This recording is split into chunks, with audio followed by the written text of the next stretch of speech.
medyo kinakabahan ako actually. Ang kipot pala nito. Makakalabas pa ba ako dito kung tinuloy natin to? Oh, shit. Na-stuck tayo, pre. Gago.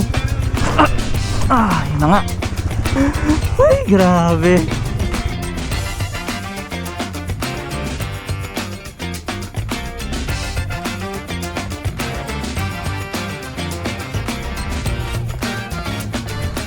Good morning!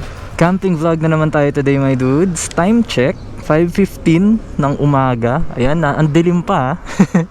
Para tayo nag-night ride At nandito tayo ngayon sa Tanay. Sa solo camping tayo today.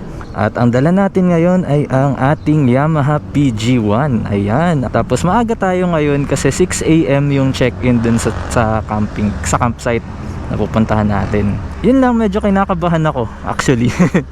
Medyo kinakabahan ako kasi yung campsite na pupuntahan natin, base sa mga nakikita kong mga vlogger na pumunta na doon, ay challenging yung daan papunta dun sa camp.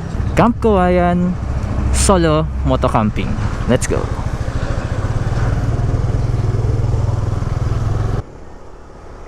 Hours pala yun. Dito tayo dito. Tayo, may pandesal kayo? Pabilin 5 peraso. Ay, itlog meron kayo? 2 peraso. Ito po. Ay, mainit yung pandesal. Sarap nito. Thank you. Okay. Hindi ko kasi sigurado kung may tubig dun sa dun sa campsite, kaya para sigurado bumili na tayo ng tubig. Alright, my dudes, ride out na ulit. And ay, umuulan. Naku. Sheesh. Teka, mag raincoat na tayo. Naku, off-road pa naman yung dadaanan natin. Okay guys, time check, 5:40. Medyo umaambon, pero parang bumugso lang siya. Ngayon ako, nagkapote na ako ngayon para sure. Kinakabahan ako kasi yung daanan papasok nung camp na pupuntahan natin, alam ko off-road yun, putikan. So kung maulan, baka mahirapan tayo. Anyway, sige my dudes, kung ambon lang ata yun, so sige, palag tayo. Ambon lang naman. Kung ambon lang, palag tayo. Basta ganito lang siya, I think palag to. Basta ganyan lang, huwag na siyang lalakas.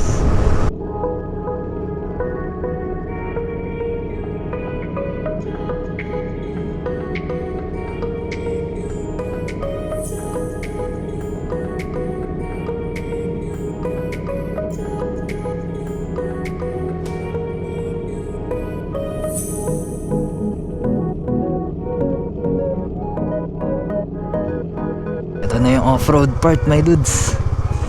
Papuntang Kayabu, ito. Pero for today's video, dito tayo sa kanan, Santo Niño. Parang nakakatakot tong daan na to. So sabi, dito daw tayo sa kanan pagdating dito sa ilog. Yun. Ito daw yung daan ng mga motor. Sino ba naman kasi magka-camping ng maulan tas ganito ang dadaanan? Woo! Yan, oh, ganda. Ang kipot pala nito. Sa mga nakikita kong vlog, parang ang lapad-lapad nito. Ang kipot pala. Yan, kanan nga ata. Ayun, dito.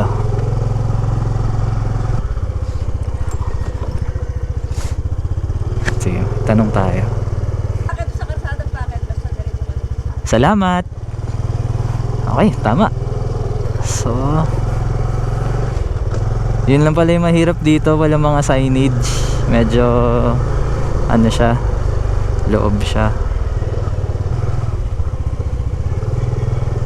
Ayun, ito yun. Okay, naalala ko na. Ito yung Camp Amazing. Yung pinagcampingan ni na Boss Reed. Dito pala yun. Ay, grabe to. Yan na yung ilog, pre. Hindi ko dadalhin ang big bike dito. Napakabigat. Pag bumagsak ka dito, napakahirap kung wala kang katulong. Grabe, ang taas. Kailangan natin bumelo. Sige, go PG, go. Sige. Ah, shit. Oh no. Nawalan tayong buhelo. First gear, go. Oh no, na-stuck tayo, pre. Gago. Buhelo lang, buhelo. Yes. Oh shit. Nice. Go. Yes. Grabe. Butang ina. Woo! Ay, gagi. Ang kapal nung putik. Kakalabas pa ba ako dito kung tinuloy natin to? Game. Oh! Yeah! Kaya! Wow! Haha!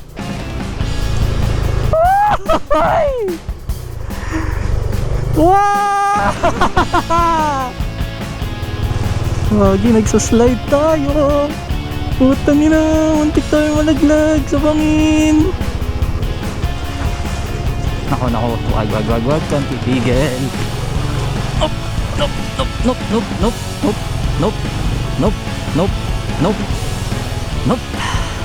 Bye. Ayun, nature camp Kawayan.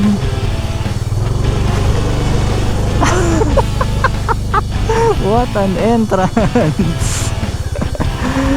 Ay, grabe.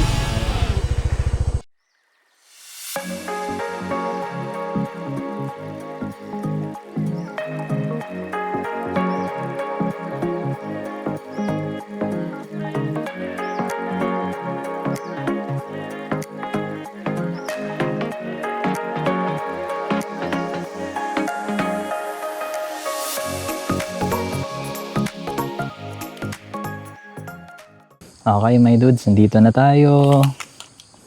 Ayan, yan yung view natin, no. Sheesh. Sabi sa atin ng caretaker, ni Kuya Sandy, mas maganda raw dito na lang tayo sa taas. Ayan. So dito na lang ako magse-set up. Kasi yung dun sa baba, medyo maputik. Baka mahirapan tayong lumabas, ayun, no. May mga tubig-tubig dun sa, ayan. So dito na lang tayo mag-set up ng ating, ng ating base camp ng canopy. Tapos yan guys, so ayun no. Yan yung pinunta natin, yung ilog na yan. Yung view na yan. O sige, set up na muna tayo.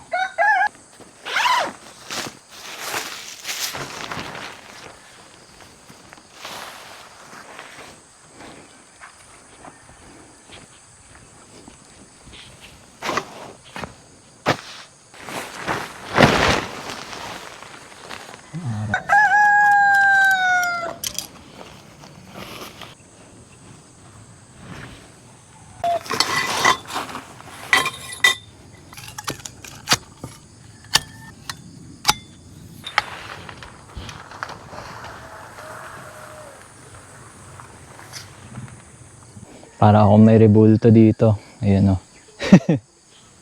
Last time kami nag-camp, may tinuro sa amin yung yung tropa namin kung paano magtali nung linya na madali i-adjust, na pwede i-adjust.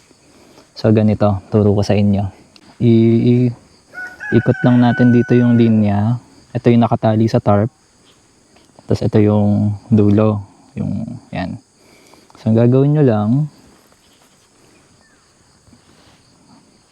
kunin nyo yung dalawa, yung dulo, ipasok nyo dito ng 3 beses. So, 1, 2, 3.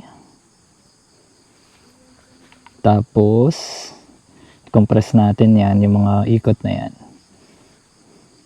Tapos, sa kabila, dalawa. 1, 2. Tapos, buhulin. So, ito yung dulo. Buhulin lang natin na ganyan. Sa sarili niya.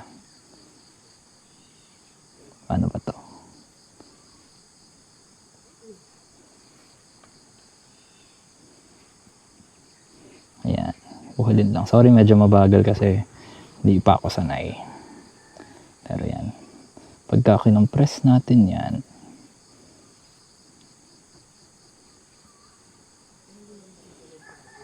yan. Yun. Nagawa ko. So, 3 sa loob, buhol sa labas, tapos ayan na. Pag may linya na kayo na pwede nyong i-adjust na ganun. Ayan o.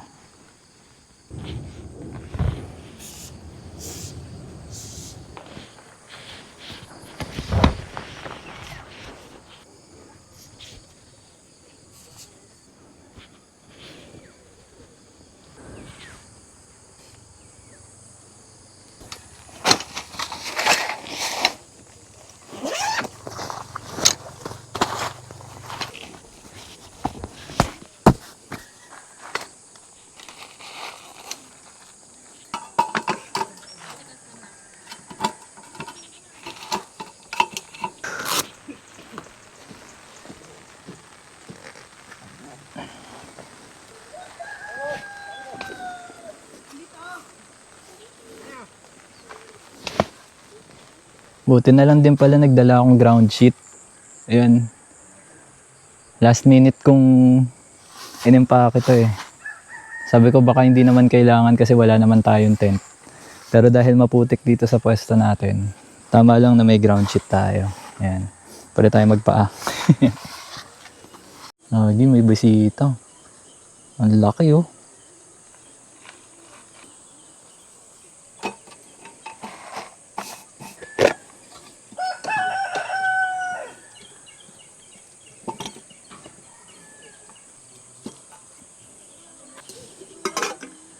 Bumili na rin pala kami ng hiwalay na kettle para sa tubig. Kasi 3 lang yung lutuan namin. Isa pang ulam, isa pang kanin. So kung para sa tubig yung isa, wala na kaming gagamitin. Kaya dito tayo ngayon magluluto ng fresh na coffee.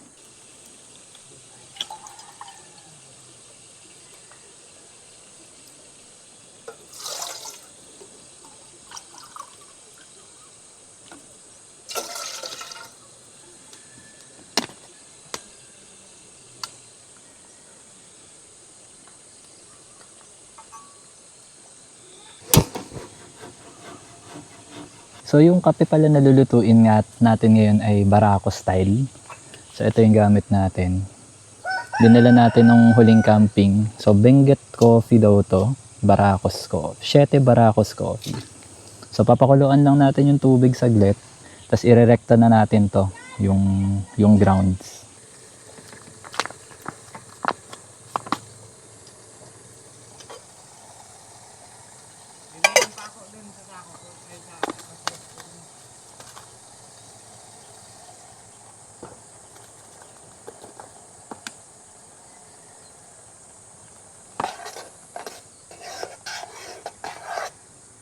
Yun din pala, baka makatulong din sa inyo. Magdala din kayo nung ganito, yung rubber na parang matting. Kasi nasa bundok tayo eh, 'di ba? So hindi patag yung lupa. So maganda may ganito para hindi dumulas yung mga gamit niyo sa lamesa.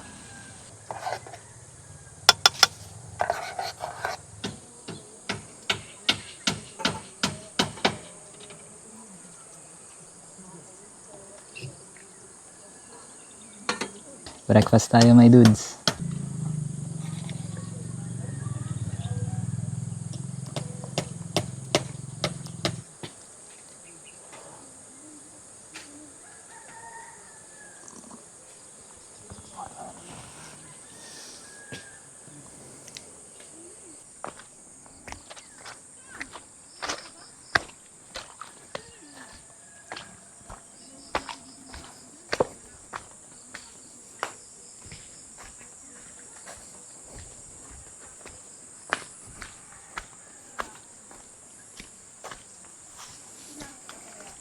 CR check.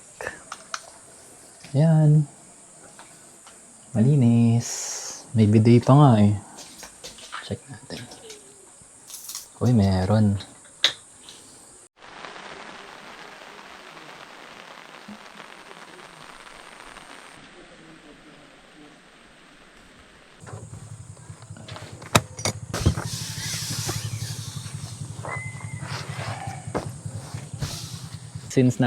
since nakamotor tayo na maliit, konti lang yung pwede nating ikarga. So, ginawa ko, inorganize ko lang as much as possible. Dito yung mga damit, yan, magkakapatong yan. Yung mga electronics nandito, helmet, essentials. Tapos binaba ko na yung box dito sa tabi ko. Para kung kailangan ko para hindi nakakalat yung mga yung mga pangluto.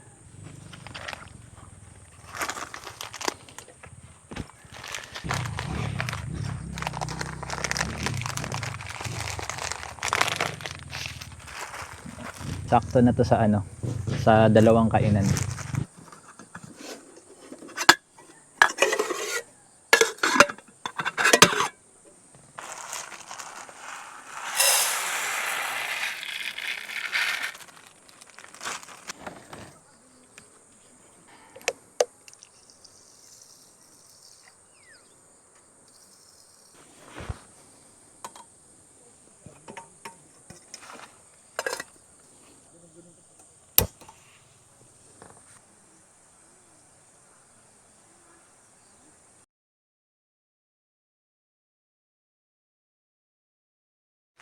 Okay, tapos na yung sinaing natin.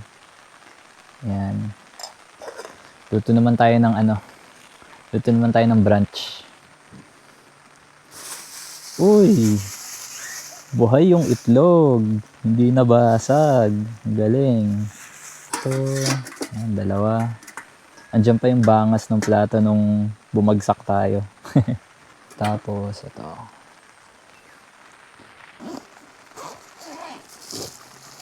Meron tayong hotdog. Ulit. Sausage.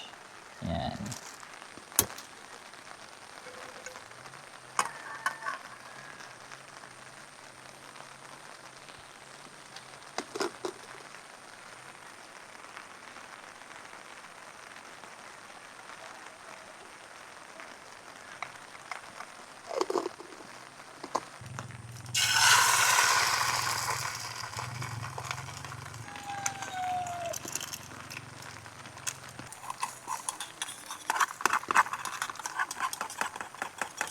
Medyo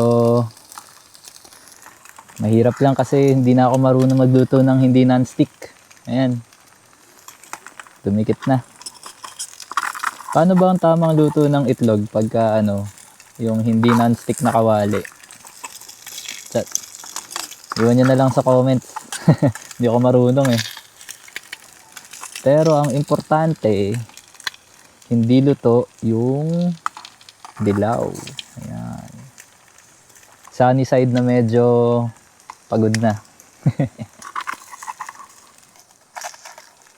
Shit. Ayan na, nabasag na. Disaster.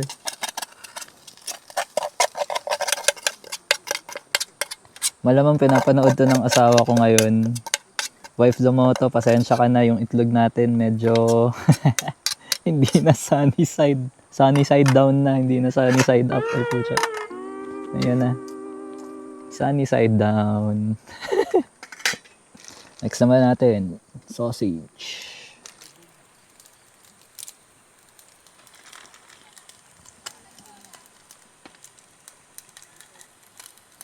Pwede na yan. Ay. Pwede na yan.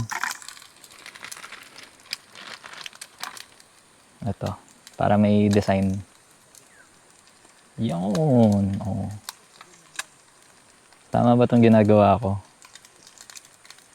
Dito sa dulo, syempre.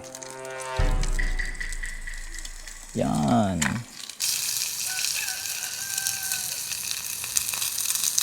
Iba amoy ng iba talaga amoy ng pagkain pag sa camp niluluto. Nakakatakam. Sabi ko kanina, hindi pa ako masyadong nagugutom kasi kumain ako bago umalis sa bahay para may energy naman tayo. Kaso nung naamoy ko na tong itlog, itong sausage natin, nagutom na rin ako. Takam.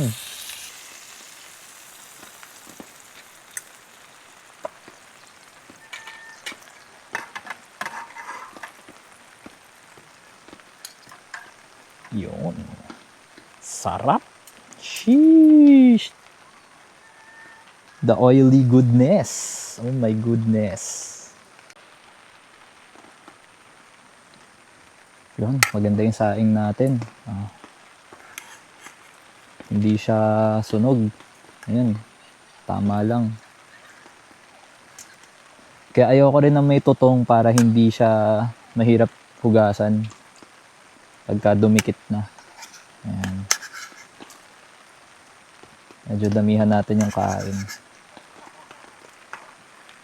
Yan ang secret. Sa mga restaurant kasi 'di ba, para ang mahal ng extra rice. So gawin nating mahal yung ano natin, yung camping breakfast natin.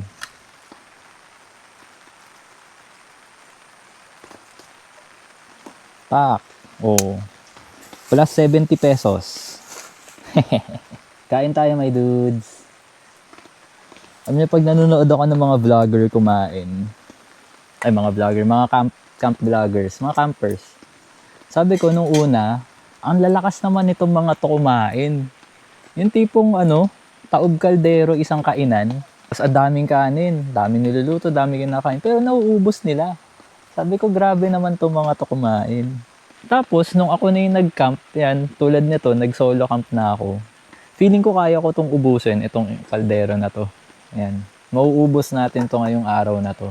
Kasi pagod talaga no, pagka solo ka, ikaw yung nagse-setup ng mga tent, ikaw nagmamaneho, gutom ka talaga pagkatapos. Siguro dahil napapagod tayo sa bukod sa nagda-drive, nagse-setup, nagba-vlog din. So yung camera ginagalaw-galaw. Yun siguro yun. Yan, nagugutom kaya gutomin ng mga camper. Ang sarap na maalat. Tapos may cheese.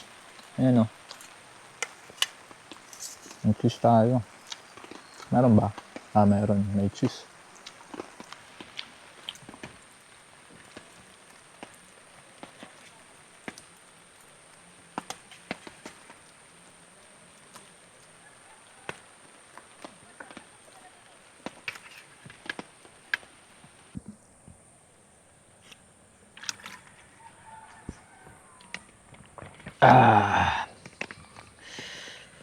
Busog. Okay.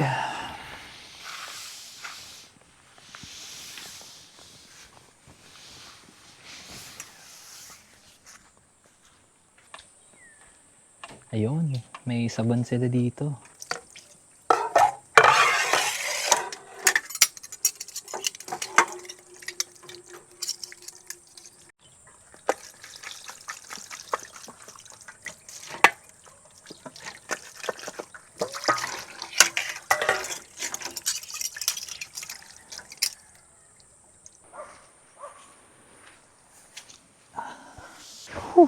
Okay, pahinga. Sobrang busog. Wow. Meron tayong kasabay na nakastay dun sa isang doon, kubo. Tapos ngayon nakatawid sila dun sa tubig. Ayun. Kasama nila yung anak ata nung caretaker ni Kuya Sandy. Ayan, nakatawid sila. Kasi kanina, ayan, lumabas sila nung camp. Mukhang umikot sila somewhere para makatawid dun sa kabilang shore, sa kabilang river, sa kabilang side ng river. Nagtatampisaw sila dun. Ewan ko kung zoom ko na lang. Pero ayun sila. Tanong natin mamaya kung pwede tayong bumaba din dyan. Ate, malalim ba dyan yung tubig? Pero may babaan din dyan, no? Okay. Hindi naman mahirap. Sige. Salamat.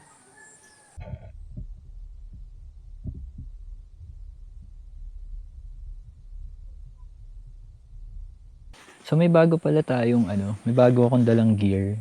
Ayan. Hammock. Ang kaso, hindi ko pa nasusubukan mag-setup ng ganito. Tapos, wala tayong punong mapagsasabitan dito sa pwesto natin. So, ang iniisip ko, Baka pwedeng isabit natin sa poles ng canopy dyan. Tapos dito. So, subukan natin kung kaya. Kung bumagsak ako, edi pahiya.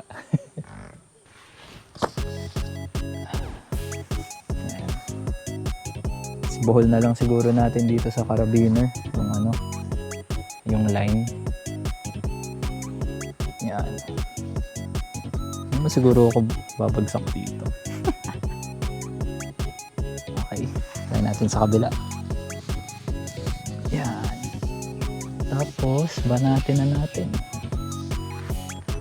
Is it good? Unang upo. Tatalsik ako dito. Gagi yung mga galaw. Mukhang di kaya. Maangat to. Ayun o. Kaangat na siya. Take 3. Putang ina.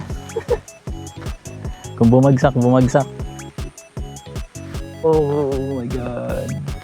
Bumababa ako so parang umaangat din yung mga pegs. Baka tumalsik. Hindi ko pa nilalagay yung buong bigat ko dito. Baba ako na. Hindi kaya. Wala, my dude, sayang. Hindi kaya ng canopy natin support ng hammock. Malambot din yung lupa. Kaya pagka sinusubukan nating upuan yung canopy, lumulubog yung poles. Lumulubog to. Kaya lumuluwag yung linya na to. So wala. Sayang. So pa naman sana subukan kasi wala tayong tent.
Okay, good morning my dudes.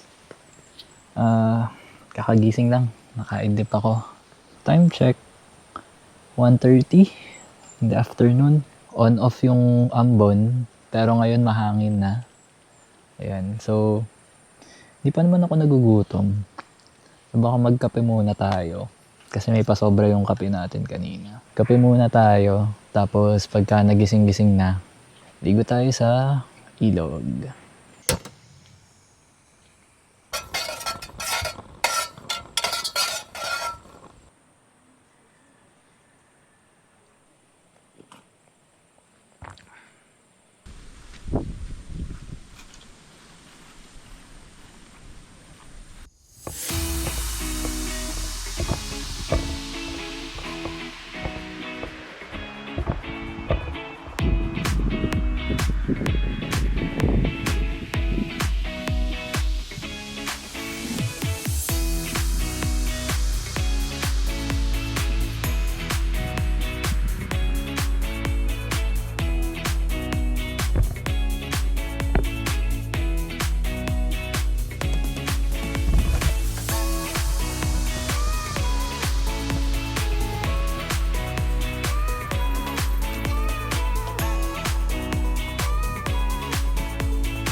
Grabe my dudes.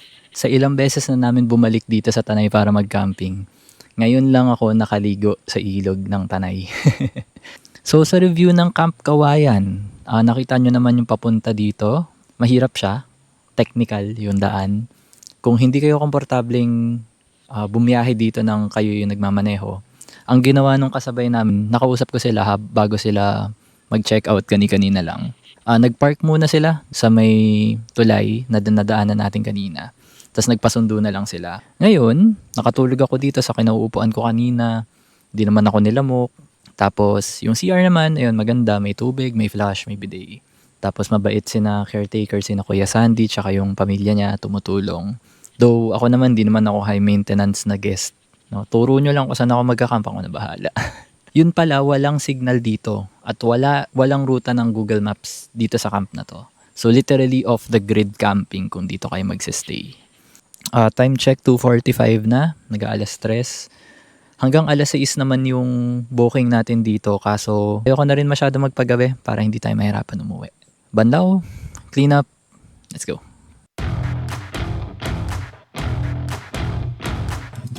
Ay, may kanin pa pala.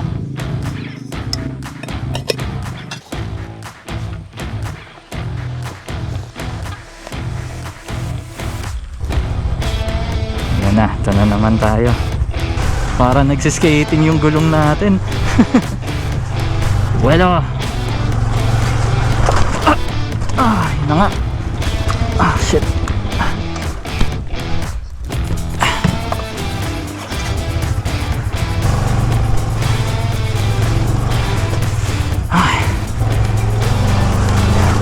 Bueno, nice.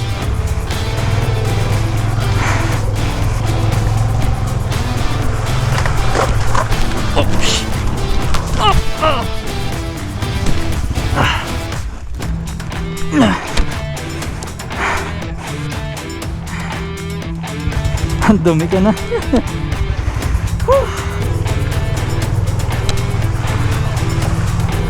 Mararamdaman kayo mamaya pag uwi.